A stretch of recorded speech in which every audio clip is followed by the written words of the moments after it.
super intelligence, but as tools for humanity. Do you think that's a realistic scenario, or Not at yeah, all. what? It's a complete fairy tale, right? Because there's so much money to be made. We're racing right now like crazy to get to, smarter and smarter intelligence. And here's a key thing.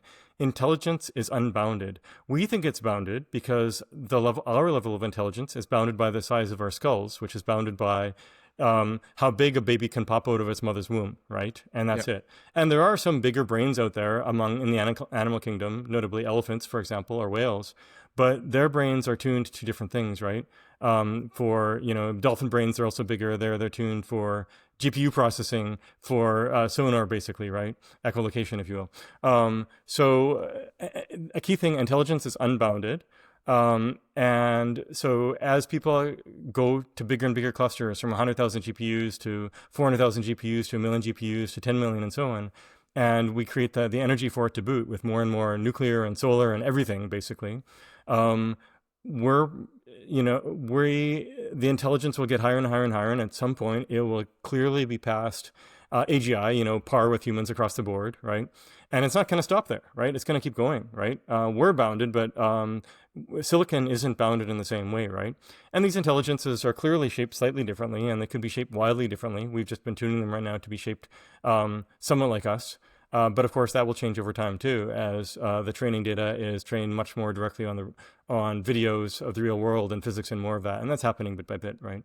So I think it's a fairy tale to think that somehow these AIs are going to stay subservient to us when they're 1,000 times smarter than us.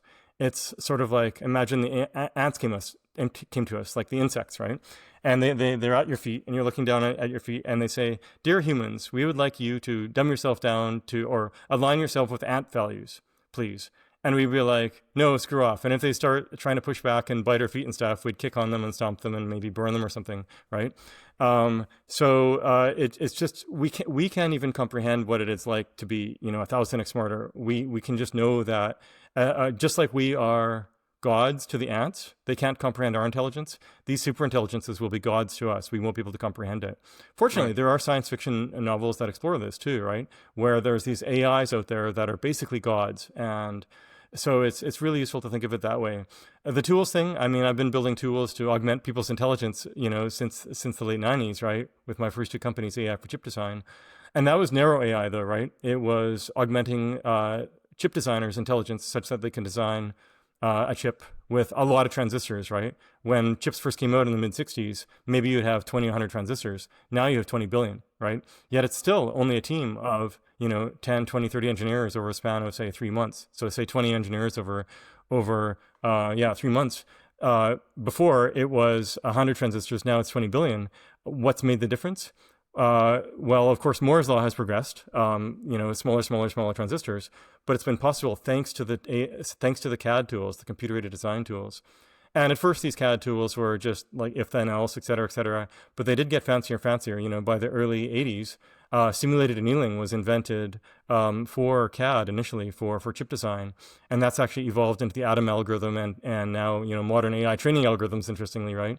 And then my work in the late 90s and throughout the 2000s on AI for chip design, really ran with this too. So this was all, under the hood. It was AI to help people design more chips faster, lower cost, lower power, all that sort of thing, right? And what's happening now, right now, we're getting basically mainstream is getting CAD tools for everything else, right? In the world of engineering, whether it's chip design or mechanical design or otherwise, we've had CAD tools for a long time, and some other industry too, such as stock trading or logistics and so on. But now everyone is getting it, and the most obvious, easy to use CAD tool is chat, so that's happening, and it's a very nice interface, much bigger and more powerful than people realized could be possible. But it's not going to stop there, right?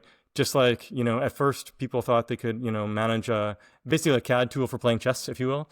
And that was a bit better than Deep Blue, the original, chess computer that beat Kasparov in the 90s. But then over time, the humans just got in the way, right? And there's no way that the human can move the needle at all. And so now the best chess players by far are pure computers. And it's going to happen like this for humanity as well, right? And I used to think for a while, like, okay, all the jobs will be gone except for that of AI researcher. And then I realized, wait a minute, Trent, you're being a dum-dum. Of course, AI research can be automated too. In fact, it's easier than a lot of the things. I heard Mark Andreessen in a podcast recently. He said, VC won't be automated. Well, Mark, maybe think again. Examine your own ego. And a lot of other people say too, right? Oh, well, we need AI bots need empathy, and they'll never replace that. Well, there's bots in Japan caring for elderly, and the elderly prefer the bots over the people because they feel that the bots give more empathy. So overall, wishing doesn't make it true. We can wish that AI will never get more powerful and so on, but that doesn't make it true. So, rationalizing won't get us anywhere. We have to be realistic about what's happening, and then try to be optimistic about what we might do about it. Yeah. I actually think the AI researchers will